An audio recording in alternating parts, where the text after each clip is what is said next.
Welcome to Nightfall Horror 002. Every night brings a new dark mystery. Don't forget to subscribe. August has always been a strange month for me. Even now, years later, whenever thunder rolls across the sky, I find myself staring out a window longer than I should. Most people hear a storm and think about flooded roads or power outages. I think about my grandfather. When I was younger, thunderstorms were our thing. Every summer, we'd sit on the covered porch behind his old house in rural Pennsylvania and watch lightning split the night sky apart. He would lean back in his weathered wooden chair, sip black coffee, and tell stories about things he claimed happened during storms. Most of them sounded impossible. Missing hikers appearing miles from where they vanished, strangers knocking on doors during downpours, people seeing figures standing motionless in the woods while lightning flashed around them. I never believed any of it. At 13 years old, I thought they were just old man stories meant to entertain a kid. I was wrong. The summer everything changed began during one of the worst thunderstorm seasons our town had seen in years. My parents left for a weekend trip, trusting me to stay home alone for the first time overnight. I couldn't have been happier. No curfew, no one telling me to lower the volume, no one checking what game I was playing. Just me, the house, and an entire weekend of freedom. By sunset, dark clouds had already swallowed the sky. The weather forecast warned of severe thunderstorms moving across the county. To me, that sounded perfect. Rain started around 8. By 9, thunder shook the windows. I moved my gaming console downstairs into the den and settled in for what felt like the greatest night of my life. The storm grew louder. Lightning flashed through the backyard every few minutes. The booming thunder rattled the glass behind me. I was in the middle of an online match with my friend Cody when something happened that pulled me completely out of the game. The doorbell rang. Once, sharp, unexpected. I paused for a second. Nobody should have been visiting at that hour, especially during a storm like that. "Probably your parents," Cody joked through the headset. I shook my head. No way. My parents had keys. They wouldn't ring the bell. The sound echoed through the empty house again. Ding, dong. This time, my stomach tightened. I muted my headset and slowly walked upstairs toward the front door. Rain hammered against the windows. Thunder growled somewhere overhead. I stopped a few feet from the door. Then, I made the mistake that would haunt me for years. I called out, "Who's there?" For several seconds, there was only rain. Then, a man's voice answered from the other side. Calm, low, almost friendly. "Hey, kid, I just need to use a phone." The moment he said the word kid, every hair on my arms stood up, because somehow he already knew I was home. 2222. The second I heard that man's voice, something felt wrong. Not suspicious, not strange, wrong. The kind of feeling that appears before your brain can explain why. I stood frozen in front of the door while rain pounded outside. The man didn't speak again. He simply waited. That silence somehow felt worse than if he had continued talking. I slowly backed away from the entrance and returned downstairs to the den. My heart was beating much faster now. Cody immediately noticed. "Dude, who was it?" I grabbed the headset. "Some guy says he needs to use a phone." There was a brief pause. Then Cody replied, "At night? During a storm? Don't open that door." I didn't plan to, but something about the whole situation continued bothering me. Our neighborhood wasn't isolated, but it wasn't exactly busy either. The nearest gas station was less than 10 minutes away. There were dozens of houses nearby. Why would someone randomly choose my house, and how did he know I was a kid? The questions kept circling through my head. A few minutes later, the doorbell rang again. This time it was longer, more aggressive, as if whoever stood outside was becoming impatient. I muted the television. The entire house suddenly felt too quiet. The storm outside seemed louder than before. Thunder cracked directly overhead. The lights flickered, then stabilized. I didn't answer the door. Neither did I speak. After another minute, the ringing stopped. Eventually, I convinced myself the man had left. Maybe he really needed help. Maybe he found another house. Maybe I was overreacting. Nearly 20 minutes passed. The tension slowly faded. The game pulled my attention back in. Soon, Cody and I were laughing again. For a little while, everything felt normal. Then, the power went out. Instantly, the television died. The room went black. The sound system shut off. Even the air conditioner stopped humming. The only remaining sound was the storm. For a moment, neither Cody nor I spoke. Then the headset disconnected. I was completely alone. A bright flash of lightning illuminated the den through the glass door leading to the backyard. For a split second, the entire room appeared in white light. Then darkness returned. I grabbed my phone and switched on the flashlight. The beam cut across the room. Furniture, shelves, the old office door. Everything looked normal, until another lightning flash lit up the backyard. And this time, I saw someone standing near the tree line, motionless, watching the house. The figure vanished as darkness returned. I told myself it couldn't be the same man. Maybe it wasn't even a person. The storm was playing tricks on my eyes. That's what I wanted to believe. Then lightning flashed again. The figure was closer, much closer, standing near the fence now, still completely motionless, still facing the house. My stomach dropped. A cold sensation spread through my chest. I couldn't look away. Another flash. The figure had disappeared. Gone. Just gone. No running, no movement, nothing. As if it had never been there. I backed away from the glass door, my flashlight trembling slightly in my hand. The storm felt different. The house felt different. The darkness felt alive. And then I heard it. A slow, metallic click coming from somewhere behind me. The unmistakable sound of a door opening inside the house. For a moment, I couldn't move.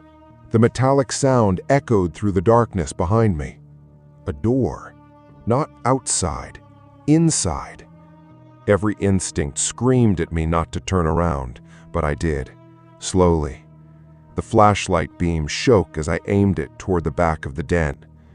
Nothing. Just darkness. The office door stood slightly open. I was certain it had been closed earlier. A burst of lightning illuminated the room through the glass. The flash lasted less than a second, but it was enough. I saw a silhouette, tall, standing near the office doorway, watching me. The darkness swallowed him again before my brain could fully process what I'd seen. My body reacted before my mind did. I ran. The flashlight slipped from my hand and bounced across the carpet. I heard footsteps immediately behind me. Heavy, fast, the kind that belonged to someone much bigger than a 13-year-old kid. I reached the office and slammed the door shut. The lock clicked. A second later, the handle twisted violently. The entire door shook. The stranger was on the other side. Panic exploded through me. The office suddenly felt tiny. The only sounds were thunder outside and the man rattling the handle. Then his voice came through the wood. Calm at first, almost gentle. "Kid, open the door." I backed away, didn't answer, didn't breathe. The handle twisted again, harder. "You don't need to be scared." The words somehow made everything worse. I looked around desperately. The office had 2 exits. One opened into the den, the other led directly into the garage. That was my only chance. Then the man spoke again, and this time his voice changed. The friendliness disappeared. "I know you're in there." His tone sounded colder, more irritated, as if I had done something wrong. The pounding started. Bang! The entire door frame shook. Bang! Bang! Dust drifted from the ceiling. My chest tightened so hard it hurt. Then something happened that made my blood run cold. The pounding stopped. Complete silence. Several seconds passed. Then I heard footsteps moving away, back into the den. I waited, listening. Nothing. No voice. No movement. Only rain. Only thunder. Maybe he had left. Maybe... A sudden crash exploded somewhere upstairs, glass shattering. I jumped. The sound came from the living room level. Another crash followed, then another. He wasn't leaving. He was searching, room by room. The realization hit me at once. This wasn't someone looking for help. This wasn't some confused, drunk man. This person wanted inside the house, and now he was already in it. My hands were trembling as I reached for the garage door opener mounted on the wall. The garage door groaned loudly as it began opening. Too loud, way too loud. I froze. Had he heard it? The motor echoed through the house. The door slowly lifted. A few inches, a foot, 2 feet. Then I heard running footsteps, fast, coming back toward the office. My heart nearly stopped. The stranger had heard the garage. I dropped to the floor and crawled beneath the rising garage door, just as a violent crash slammed into the office door behind me. The lock wouldn't hold forever. Rain immediately drenched me. Thunder roared overhead. I got to my feet and sprinted into the storm, barefoot, terrified, not daring to look back. But halfway across the street, curiosity got the better of me. I glanced over my shoulder, and, under a flash of lightning, I saw the man standing inside the garage doorway, not chasing me, not moving, just standing there, smiling as if he already knew something I didn't. I ran through the storm harder than I had ever run in my life. Rain slapped against my face. My lungs burned. The cold night air cut through my soaked clothes. Every few seconds I glanced behind me, expecting to see that man charging across the street after me. But he never did. That somehow felt even more disturbing. Why wasn't he chasing me? Why had he just stood there, smiling? I reached my neighbor Julian's house and pounded on the front door. His dog, Copper, immediately erupted into frantic barking. Lights flicked on inside. A few moments later, Julian opened the door. The second he saw me, drenched, shaking, and barely able to speak, his expression changed. "What happened?" I stumbled inside. The warmth hit me instantly. For a few seconds, I couldn't even form words. Then everything came spilling out. The stranger, the break-in, the office, the garage, the smile. Julian listened without interrupting. When I finished, he immediately called the police. His wife wrapped a blanket around my shoulders while I sat on the couch trying to calm down. Outside, the storm continued raging. The lightning flashes illuminated the neighborhood through the windows. Every flash made me flinch. Nearly 20 minutes passed before the first patrol car arrived, then another and another. Red and blue lights reflected across the wet streets. The officers listened carefully as I repeated everything. One officer asked a question that caught me off guard. "Did you recognize the man?" I shook my head. "No." Another officer exchanged a look with his partner. Something about it bothered me, as if they were thinking about something they didn't want to say. Soon they headed toward my house. Julian stayed with me while we waited. The longest 10 minutes of my life passed. Then one of the officers returned. His face looked different now, more serious. "We found someone inside." The room went silent. My stomach dropped. They had actually caught him. For a moment I felt relief. Then the officer continued, "And he's claiming the house belongs to him." I blinked. "What?" The officer nodded. "He says that's his property." I stared at him. "That's impossible." "I know." The officer looked uncomfortable. "He also claims you're his son."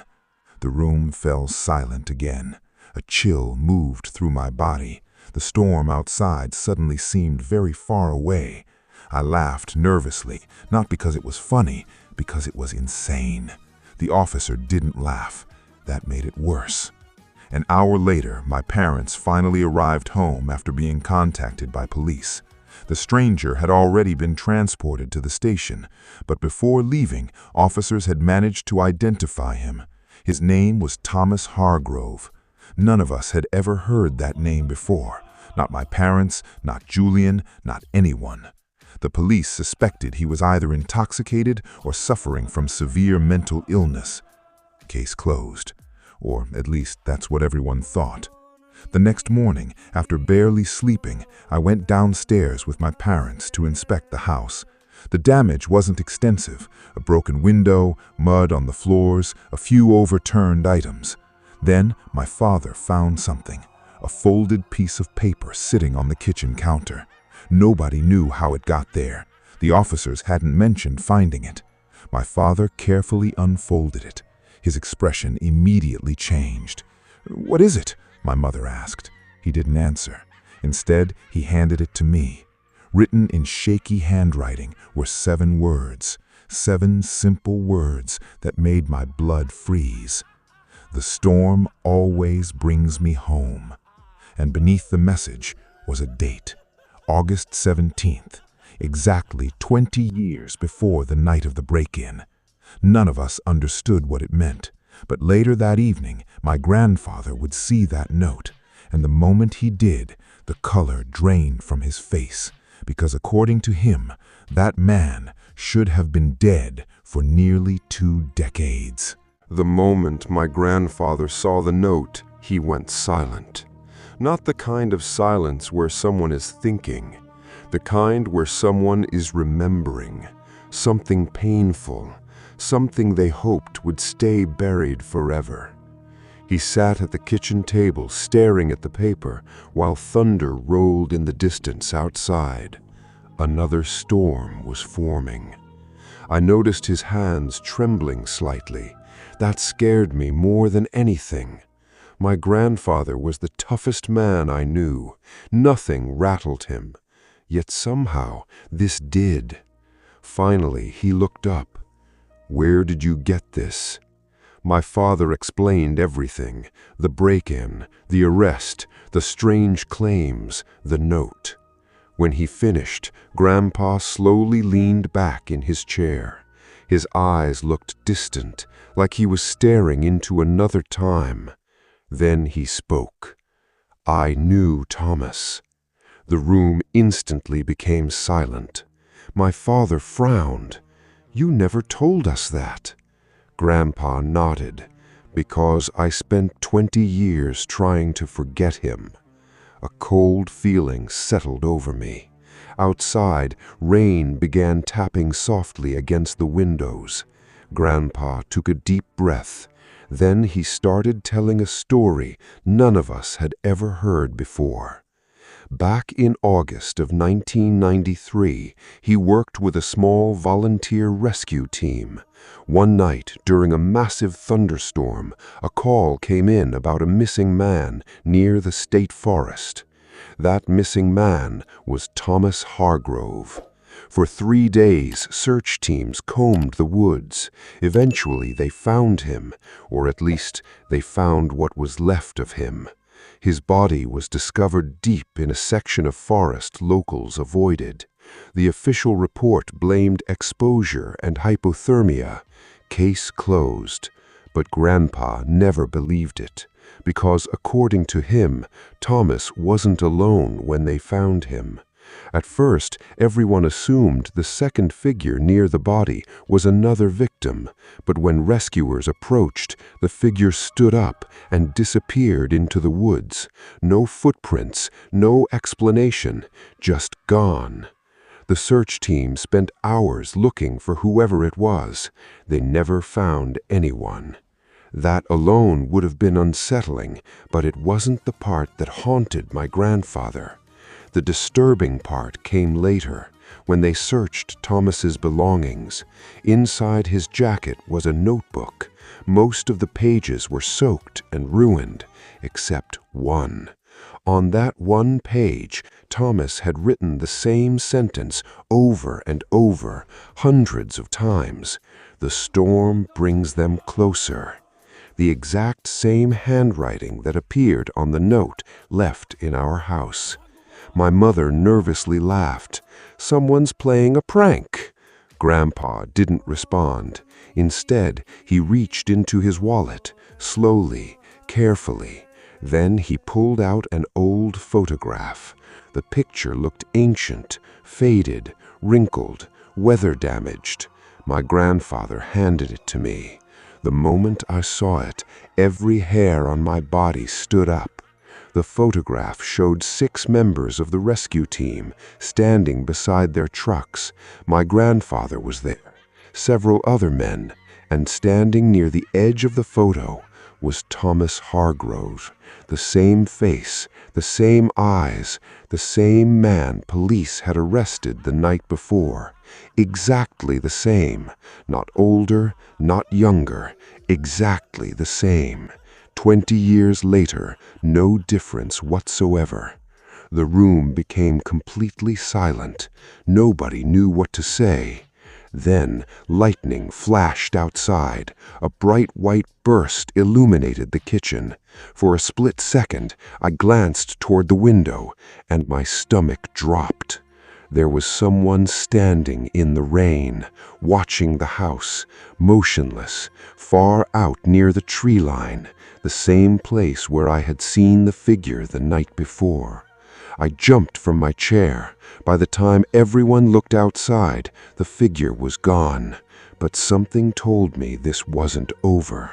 In fact, it felt like it was only beginning, because later that night, another storm would arrive, and with it, something far worse than Thomas Hargrove. This is where the real horror begins. And trust me, what happens next, you won't forget. If you're enjoying this, hit subscribe to Nightfall Horror 002, because something even more terrifying is coming. 61. 3 years passed after the incident with Thomas Hargrove. Life slowly returned to normal, at least on the surface. The police never found any explanation for what happened. Thomas vanished from custody before formal charges could proceed, according to the official report. He escaped during a transfer between facilities. No one ever saw him again. My grandfather never spoke about him after that night. The photograph disappeared. The notebook story was never mentioned again, and eventually everyone moved on. Everyone except me. Because every August, whenever thunderstorms rolled through town, I couldn't stop thinking about the figure in the woods, or the note, or the impossible photograph. By the time I turned 16, I had become obsessed with researching local stories connected to storms, missing persons, unsolved cases, old newspaper archives, anything unusual. Most of it turned out to be nonsense, until one particular August night, a night that changed everything. My grandfather had recently moved into our house after suffering a minor fall. Nothing serious. He just needed some help getting around. That night, a severe thunderstorm swept across the county, one of the biggest in years, the kind that rattled dishes inside cabinets, the kind that made windows shake. Around midnight, the power failed. The entire neighborhood went dark. Outside, wind screamed through the trees, rain battered the roof. The house felt isolated from the rest of the world. At first, I didn't mind. I grabbed my phone and sat in bed, scrolling through forums while listening to the storm. Eventually, exhaustion took over. I fell asleep. The next thing I remember was waking up sometime later. The storm had mostly passed. Only distant thunder remained. The house was silent. Unnaturally silent. I checked my phone. 3:47 a.m. My throat felt painfully dry. I got out of bed and turned on my flashlight. The hallway outside my room was completely dark. As I stepped into it, a blast of cold air hit me. I stopped. The temperature inside the house felt wrong, far colder than it should have. The farther I walked toward the kitchen, the colder it became. Then I noticed something, a faint sound. Not thunder, not wind. Footsteps, soft, slow, somewhere downstairs. I froze. The sound stopped immediately. I listened. Nothing, just silence. Trying to convince myself it was the house settling, I continued toward the kitchen. The moment I entered, my stomach tightened. The sliding patio door was open, wide open. Rainwater had blown across the floor. Cold air poured inside. I stared at it in disbelief. Someone had opened it, or forgotten to close it. But who? Everyone else was asleep. I quickly shut the door and locked it. Then I looked outside. The backyard was dark, almost completely black, except for one thing. Near the edge of the woods stood a figure, motionless, watching the house. A flash of distant lightning briefly illuminated the yard, and for one horrifying second, I recognized him. Thomas Hargrove, standing exactly where he had stood 3 years earlier. Not older, not changed, just staring. Then darkness swallowed him again. I stepped backward, my pulse hammering in my ears. When the next lightning flash came, the yard was empty. But as I turned toward the hallway, I noticed something that made my blood run cold. Wet footprints, fresh footprints, leading from the patio door and disappearing deeper into the house. For several seconds, I simply stared at the footprints.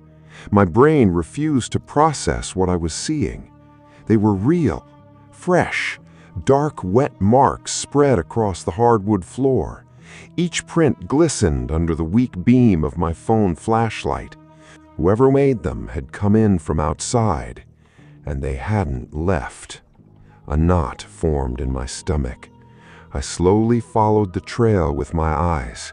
The footprints moved through the kitchen, across the hallway, toward the living room, then disappeared around a corner.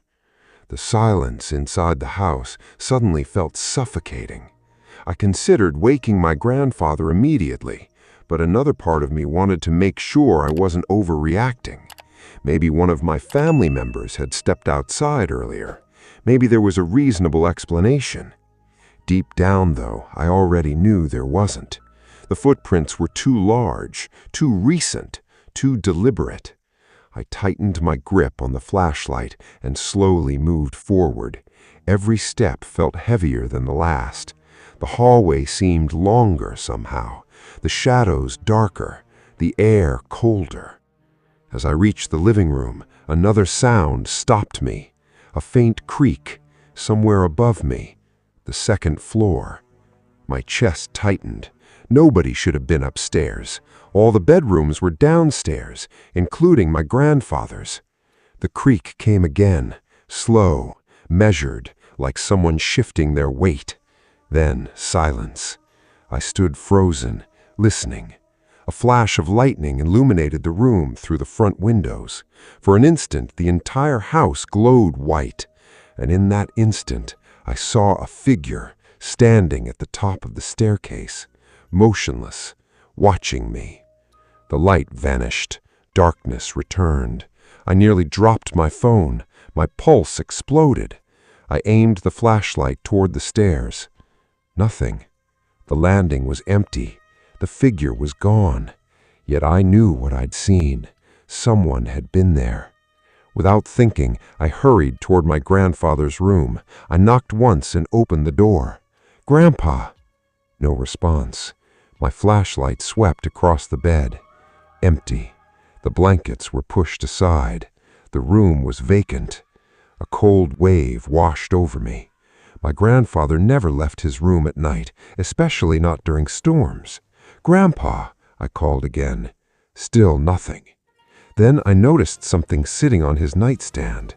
An old notebook, one I'd never seen before. The cover was worn and water-damaged, as if it had spent years exposed to the elements. My hands shook as I picked it up. Inside were dozens of handwritten entries. Most described rescue missions from years ago, storms, disappearances, strange sightings. Then one entry caught my attention. The date read, August 17th, 1993. The same date written on the note left in our house years earlier. I turned the page and immediately wished I hadn't, because taped inside was a faded photograph, the same rescue team photo, the one Grandpa had shown us years ago. But this version contained something the first one didn't. Something hidden in the background, deep among the trees behind the rescue team. A pale woman standing perfectly still, watching the camera, watching them. Her eyes looked completely white, and beneath the photograph, my grandfather had written a single sentence. She was there before Thomas disappeared. The floorboard above me creaked again, much louder this time, followed by another and another, as if someone was now walking across the second floor, directly above my head. My heart pounded so hard it felt painful. The footsteps above continued, slow, deliberate, one after another. Yet there was a problem. Our house didn't have a second floor. I stood frozen beside my grandfather's bed. The realization hit me like ice water. The sound wasn't coming from above. It was coming from somewhere inside the walls. The old house suddenly felt alive. Every creak, every groan, every shift of wood sounded different now. I grabbed the notebook and hurried back into the hallway. "Grandpa!" I shouted. No answer. The flashlight beam swept across the darkness. Nothing.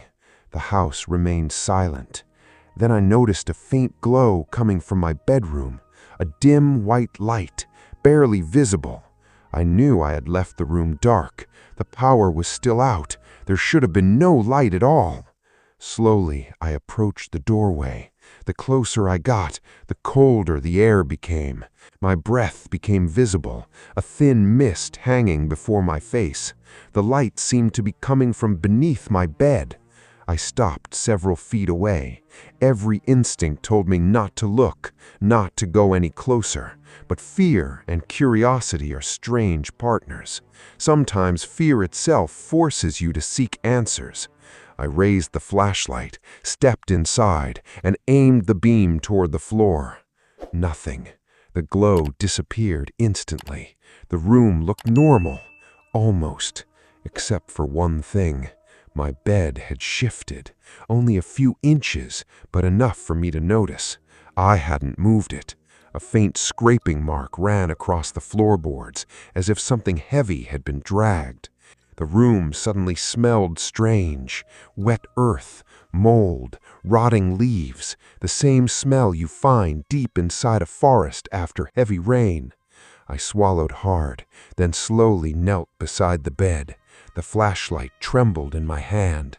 I lowered myself toward the floor and looked underneath. At first I saw only darkness. Then 2 pale eyes opened, staring directly at me. My entire body locked up. A woman lay beneath the bed. Her skin looked almost gray. Her face was unnaturally thin. Her eyes bloodshot. Her smile impossibly wide, wider than any human smile should be. For several seconds, neither of us moved. She simply stared, watching me. Then her mouth opened. A sound escaped. Not laughter, not crying, something in between. A horrible, rattling cackle that sounded almost animal. My brain finally snapped back into motion. I jumped backward and crashed into my desk. The flashlight flew from my hand. The beam spun wildly across the room. For a split second, it illuminated the space beneath the bed again. Empty. The woman was gone, completely gone. The cackling stopped. The room fell silent. I scrambled toward the door. My chest felt tight, my vision blurred. Then I heard movement behind me, fast movement, like someone crawling. I spun around. The closet door slowly creaked open. Darkness filled the gap, and standing inside was my grandfather, or at least it looked like him. He stood perfectly still, head lowered, face hidden in shadow. Something felt horribly wrong. "Grandpa?" No response. His head slowly lifted. The flashlight beam caught his face, and my blood turned cold, because the man standing in the closet wasn't my grandfather. It was Thomas Hargrove, smiling, and behind him, deeper in the darkness of the closet, stood the pale woman, watching me. The sight of Thomas standing inside my closet shattered whatever courage I had left. For a moment, I couldn't breathe, couldn't think, couldn't move. The flashlight beam trembled across his face. He looked exactly the same as he had in the photograph from 1993, exactly the same as he had the night he broke into our house. Not a day older, not a wrinkle different, just standing there, smiling. Behind him, the pale woman remained motionless in the darkness. Her white eyes reflected the flashlight like an animal's. Then, something impossible happened. Thomas slowly raised one finger to his lips, a gesture for silence, and whispered, "He's listening." The flashlight flickered just once. When the light steadied again, both figures were gone. The closet stood empty. My room was silent. I stared into the darkness for several seconds, trying to convince myself I'd imagined everything. But I knew I hadn't, because the smell remained. Wet earth, rain-soaked leaves, forest air, the exact scent that had filled the room when the woman appeared. Then another sound broke the silence, a door slamming somewhere downstairs, hard. I ran, the notebook clutched tightly in my hands.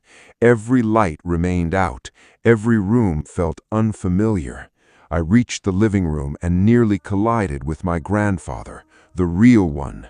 He looked pale and exhausted, as though he'd just seen something terrifying himself. Before I could speak, he grabbed my arm. "You found the notebook." It wasn't a question. I nodded. His expression darkened.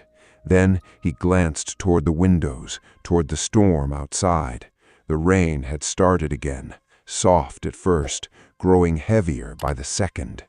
"There's something in that notebook I never wanted anyone to read," he said quietly. We sat at the kitchen table while thunder rolled across the sky. For the next hour, my grandfather told me everything. Back in 1993, Thomas Hargrove wasn't simply a missing hiker. He had been part of a small group investigating strange disappearances around the forest. People vanished during storms, always storms. Campers, hunters, travelers. Most were never found. The few who returned all described the same thing: a pale woman standing among the trees, watching, waiting, following. At first, authorities dismissed the stories until Thomas disappeared. According to Grandpa, Thomas had become obsessed. He believed the woman wasn't a person. He believed she was something older, something connected to the forest itself. And shortly before he vanished, Thomas began writing about a place deep in the woods, a place locals called the Hollow. Nobody went there anymore. The area carried a reputation even before the disappearances. Animals avoided it, compasses failed there, and storms always seemed stronger around it. Then, Grandpa showed me the final page of the notebook, a page he'd hidden for decades. The handwriting belonged to Thomas. The ink was smeared and faded, yet the message was still readable. It said, "If you're reading this, she found me." My stomach tightened. Grandpa continued reading. "The woman isn't alone. Something lives beneath the hollow, something that wakes when the storms come, and once it knows your name." Grandpa stopped, his face drained of color. I looked down at the final sentence. The words made my blood run cold. Because they weren't finished, the sentence ended abruptly, as though Thomas had been interrupted while writing.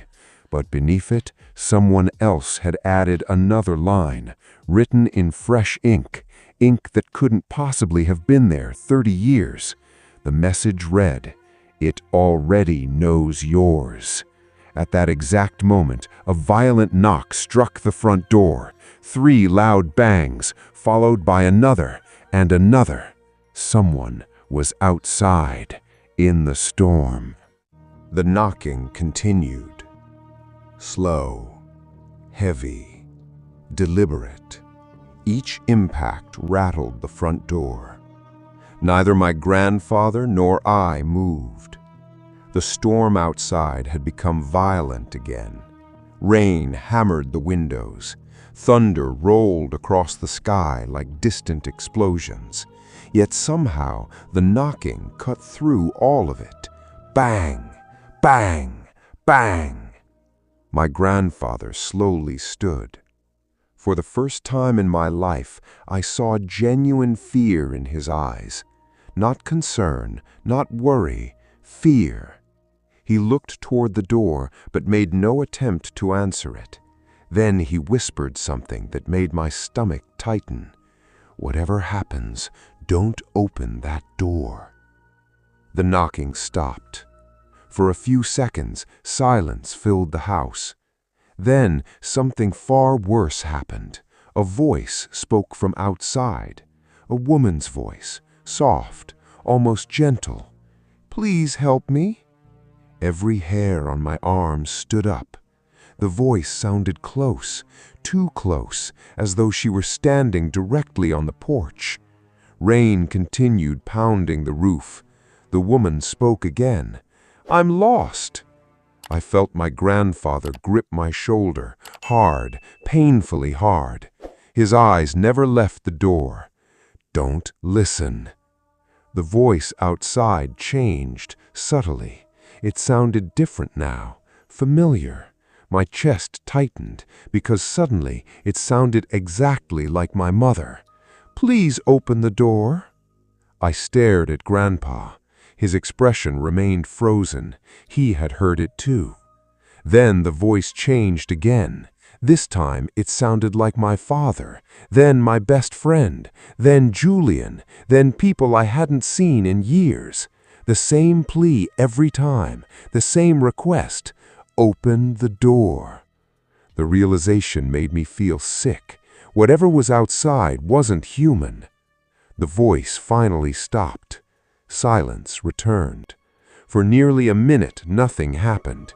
Then, lightning flashed. A brilliant burst of white illuminated the front windows, and I saw her, standing on the porch, the pale woman, motionless, her white eyes fixed directly at the house. The next flash revealed something even worse. She wasn't alone. Several figures stood behind her in the rain. Men, women, children, all completely still, all staring at the house. The third flash came, and there were more, dozens now, filling the yard, standing beneath the trees, watching, waiting. The darkness returned. I couldn't breathe. The notebook slipped from my hands. When it hit the floor, something fell from between its pages, a folded map, old, yellowed, water-damaged. Grandpa picked it up. The moment he unfolded it, his expression changed. The hollow. His voice barely rose above a whisper. A red circle had been drawn deep inside the forest, far beyond any hiking trail, far beyond civilization. And beneath the circle was a message written in Thomas Hargrove's handwriting. The answers are here. Grandpa stared at the map for several seconds. Then he looked at me. The fear was still there, but something else had replaced part of it. Determination. We have to go there. I thought I'd misheard him. What? We end this now. Thunder exploded outside. The figures remained beyond the windows, watching, waiting. My grandfather folded the map and slipped it into his pocket. Then he looked toward the storm, toward the forest, toward whatever had haunted him for 30 years. The hollow has been calling people for generations. Another lightning flashed the yard.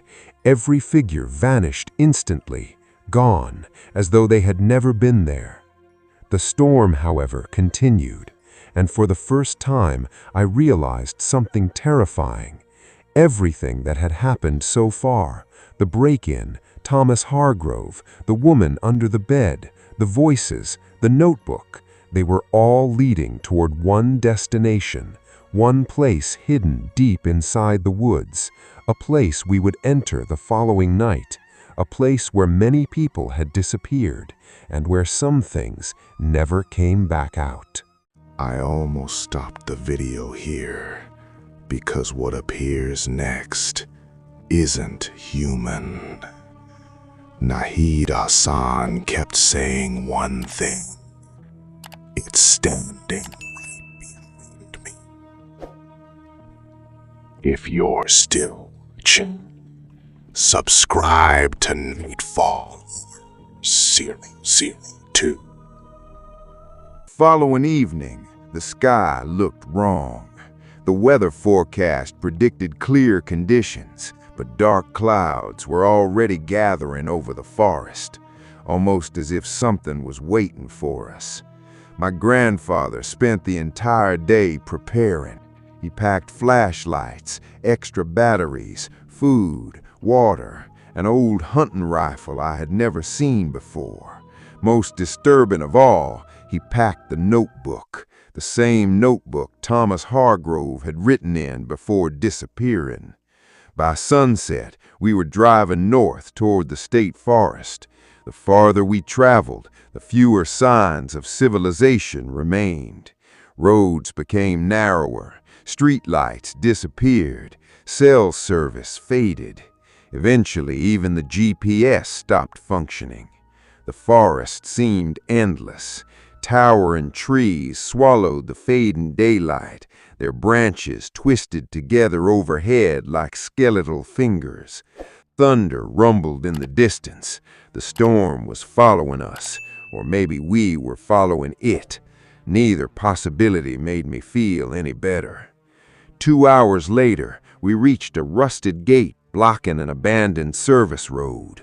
According to the map, the hollow lay several miles beyond it. My grandfather killed the engine. Silence settled around us, the kind of silence that feels unnatural, like the entire forest is holding its breath. We grabbed our gear and started walking. The deeper we went, the stranger everything became. No birds, no insects, no animal sounds, nothing. Only the occasional crack of thunder overhead. Even the trees looked different here, older, darker. Some appeared twisted into unnatural shapes. At one point, I noticed dozens of claw marks carved into a massive oak tree. The marks stretched nearly 10 feet above the ground, far higher than any bear could reach. I didn't mention it, neither did Grandpa. We simply kept moving. After nearly an hour, we found something unexpected, an old mobile home, abandoned, half hidden among the trees. Its windows were broken. Its exterior was covered with moss and vines. The structure looked as though it hadn't been touched in decades, yet a faint light glowed inside. My grandfather stopped immediately. His face turned pale. "I know this place." I looked at him. "What do you mean?"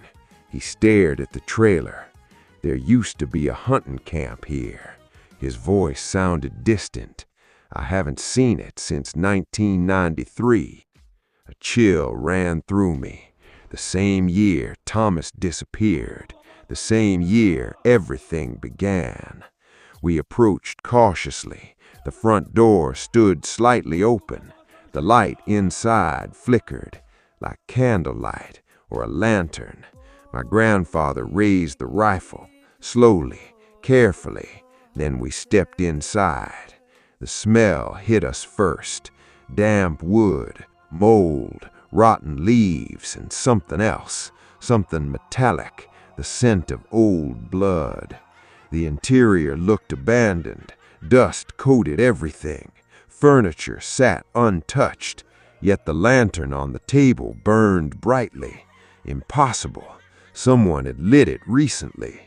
Then I noticed photographs hanging on the wall, hundreds of them.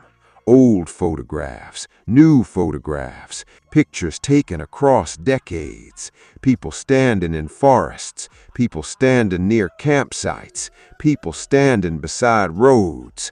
At first glance, they seemed ordinary. Then I looked closer, and my blood froze. The same pale woman appeared in every photograph, always in the background, always watching, sometimes far away, sometimes only a few feet behind the camera. The oldest picture looked nearly a century old, yet she looked exactly the same, not older, not younger. The exact same face, the exact same wide eyes. Then Grandpa found something lying on the table beside the lantern, a photograph, very recent, very recent. The image couldn't have been more than a few days old. My heart nearly stopped when I saw it, because it showed us, my grandfather and me, standing outside our house, taken before we ever came here. Someone had been watching us long before we entered the forest, and written across the bottom of the photograph were 6 words: "She's waiting for you below." Suddenly a loud bang echoed from outside, then another and another. Footsteps, several sets of footsteps, circling the trailer in the darkness. Pale shape continued rising from the darkness, slowly, unnaturally. Neither my grandfather nor I moved. The flashlight beam shook in my hand as I stared into the hole. At first I thought it was the woman, the same pale woman who had appeared in photographs, the same one who had stood beneath my bed. But as the figure climbed higher, I realized something horrifying. It wasn't her, not entirely. Its body seemed wrong. Its limbs were too long, its movements too smooth, almost as though it were trying to imitate a human being, but didn't fully understand how humans moved. The thing stopped just below the edge of the collapsed floor, hidden partially in shadow. Then it smiled, the same impossible smile I had seen beneath my bed years earlier. My grandfather immediately stepped in front of me and raised the rifle. For the first time, the creature spoke. Its voice sounded like dozens of voices layered together. Men, women, children, old, young, living, dead, all speaking at once. "We've been waiting." A violent gust of wind slammed against the trailer. The lantern flickered wildly. Outside, the silent figures started gathering closer to the trailer. Dozens became hundreds. Their faces appeared in every window, watching, waiting. The creature extended one pale hand toward me, and suddenly memories flooded my head. Not mine, someone else's. A man lost during a storm, a woman disappearing among trees, children wandering into darkness, hunters vanishing without a trace. Hundreds of lives, hundreds of deaths, all connected, all absorbed. The overwhelming flood of images drove me to my knees. I screamed. The creature smiled wider. Then one final memory appeared. A memory from 1993. Thomas Hargrove standing inside this very trailer, writing in his notebook, terrified, desperate. And behind him, standing in the corner, was my grandfather, young, healthy, and holding the same rifle. My eyes widened because the memory revealed something impossible. My grandfather hadn't found Thomas after he disappeared. He had been with him before it happened. And judging by the look on Grandpa's face, he knew I had just seen the truth. The pale shape continued rising from the darkness, slowly, unnaturally. Neither my grandfather nor I moved. The flashlight beam shook in my hand as I stared into the hole. At first, I thought it was the woman, the same pale woman who had appeared in photographs, the same one who had stood beneath my bed. But as the figure climbed higher, I realized something horrifying. It wasn't her. Not entirely. Its body seemed wrong. Its limbs were too long, its movements too smooth, almost as though it were trying to imitate a human being, but didn't fully understand how humans moved. The thing stopped just below the edge of the collapsed floor, hidden partially in shadow. Then it smiled, the same impossible smile I had seen beneath my bed years earlier. My grandfather immediately stepped in front of me and raised the rifle. For the first time, the creature spoke. Its voice sounded like dozens of voices layered together. Men, women, children, old, young, living, dead, all speaking at once. "We've been waiting." A violent gust of wind slammed against the trailer. The lantern flickered wildly. Outside, the silent figures started gathering closer to the trailer. Dozens became hundreds. Their faces appeared in every window, watching, waiting. The creature extended one pale hand toward me, and suddenly memories flooded my head. Not mine, someone else's. A man lost during a storm, a woman disappearing among trees, children wandering into darkness, hunters vanishing without a trace. Hundreds of lives, hundreds of deaths, all connected, all absorbed. The overwhelming flood of images drove me to my knees. I screamed. The creature smiled wider. Then one final memory appeared.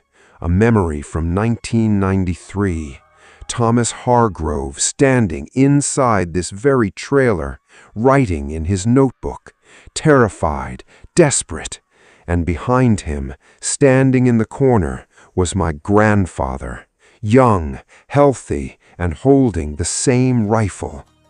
My eyes widened because the memory revealed something impossible. My grandfather hadn't found Thomas after he disappeared. He had been with him before it happened. And judging by the look on Grandpa's face, he knew I had just seen the truth. The moment the vision ended, I collapsed against the wall. My head felt like it was splitting apart. The flood of memories vanished, but one image remained burned into my mind. My grandfather standing beside Thomas Hargrove in this very trailer.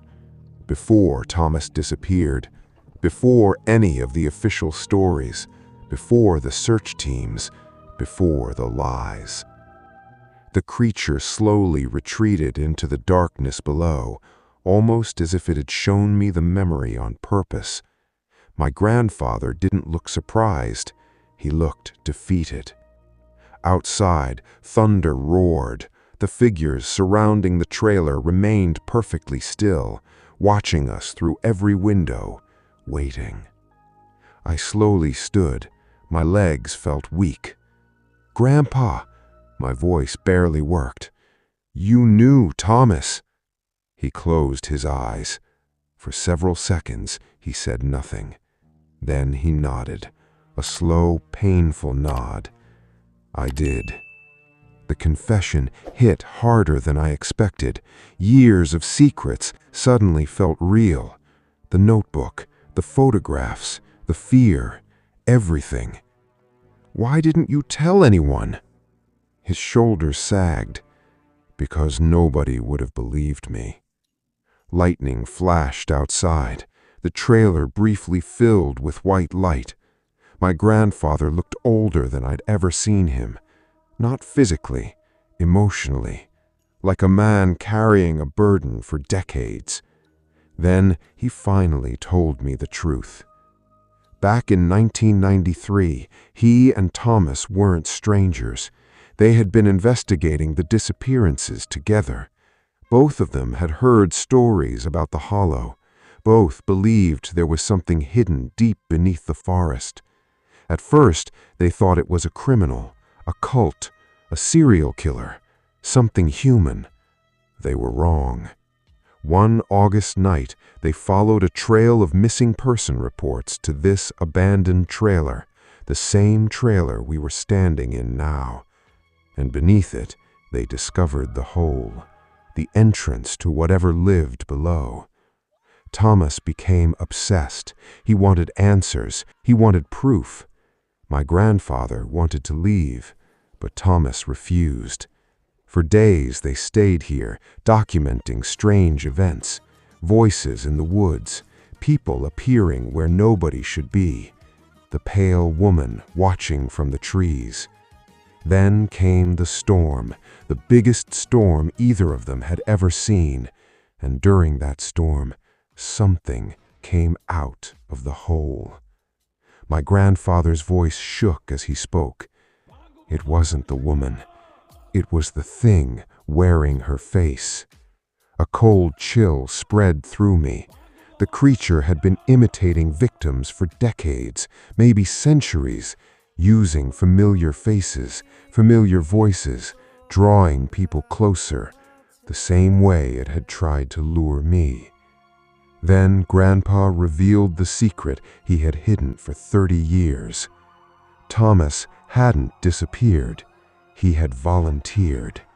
The creature offered him something, knowledge, answers, the truth behind every disappearance, and Thomas accepted.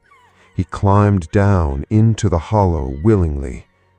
My grandfather never saw him again, until the night Thomas appeared at our house years later, exactly the same, not aged, not alive, not dead, something in between. Then another realization struck me. The people outside, Grandpa nodded. They followed it. The silent figures surrounding the trailer weren't ghosts. They weren't hallucinations.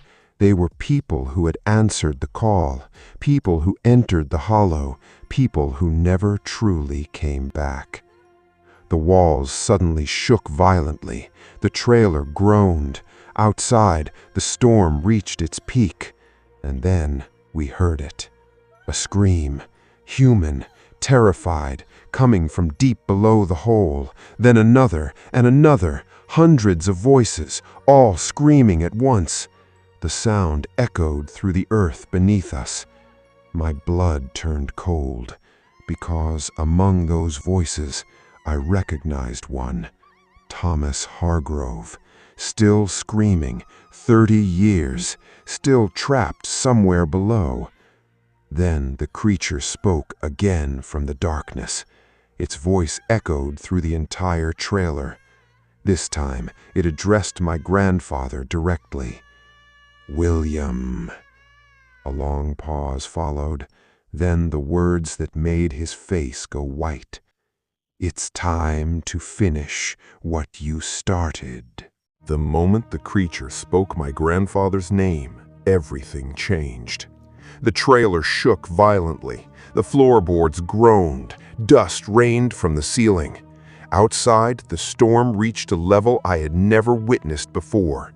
Lightning flashed continuously. Thunder became one endless roar, and the hundreds of silent figures surrounding the trailer began moving, for the first time, slowly toward us. My grandfather stared into the darkness of the hole. His face carried an expression I had never seen before. Not fear, acceptance, as though he had known this moment would eventually come. For 30 years. He reached into his jacket and removed something wrapped in cloth. Carefully unfolding it, he revealed an old brass compass, the same compass Thomas had carried during their investigation. The needle spun wildly, completely out of control. Then it suddenly pointed straight downward, toward the darkness beneath the trailer. Grandpa looked at me. His eyes were calm now. "The hollow doesn't just take people." "What does it do?" I asked. His answer came quietly. "It remembers them." The creature laughed from below. The sound echoed through the earth. Then dozens of faces began appearing within the darkness, faces emerging one after another.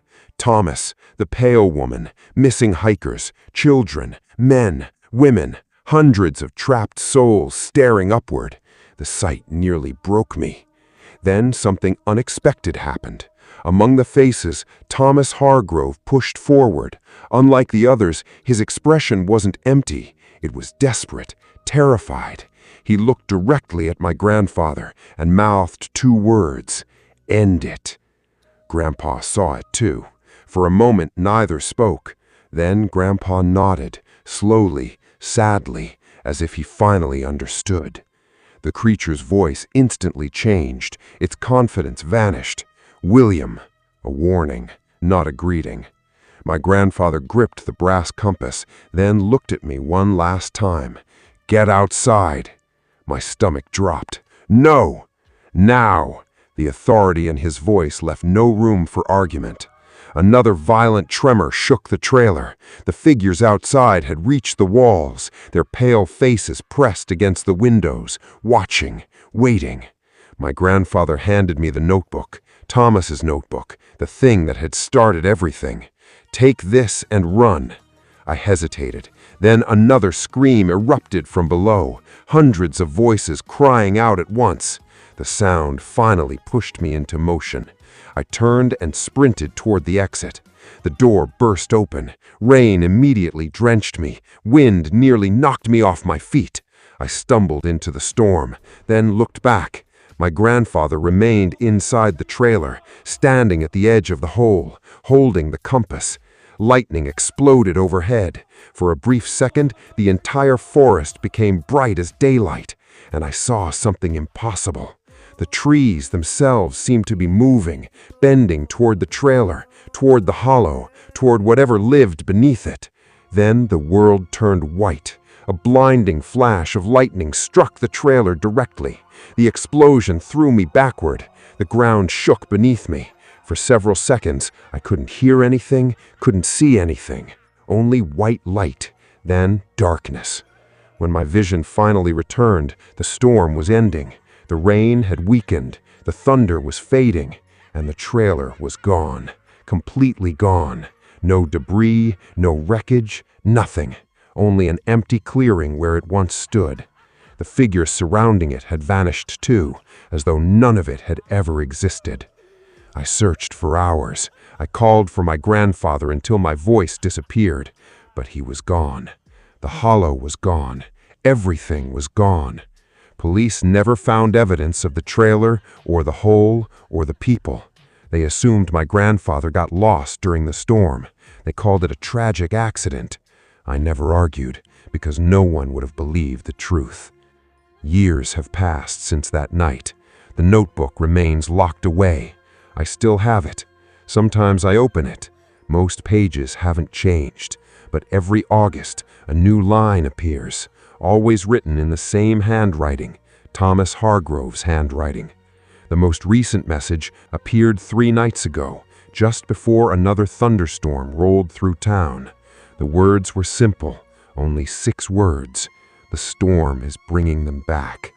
And last night, while lightning flashed beyond my bedroom window, I looked toward the tree line and saw 2 figures standing there. One was Thomas. The other looked exactly like my grandfather. Both smiling, both waiting for the next storm. I almost stopped the video here, because what appears next isn't human. Nahid Hassan kept saying one thing. It's standing right behind me. If you're still watching, subscribe to Nightfall. Serial.